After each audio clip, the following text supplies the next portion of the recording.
Kahrolup yanar mıyım, belunsuz sağlar mıyım? Kahrolup yanar mıyım, belunsuz sağlar mıyım? Sevda dolu sözlere bir daha kanar mıyım? Sevda dolu sözlere bir daha kanar mıyım? Umudum kesip vazgeçtim ondan, tek yaşasın ömrümü kavalim. Mutluluk, huzur, neşe hepsi onda, bir tanesi bana reva değil mi? Umudum kesip vazgeçtim ondan, tek yaşasın ömrümü kavalim. Mutluluk, huzur, neşe hepsi onda, bir tanesi bana reva değil.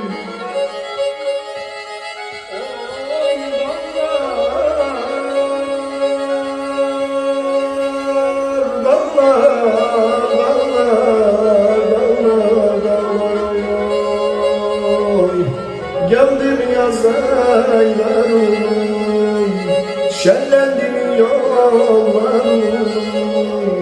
Peşine geze geze kıskanmadım de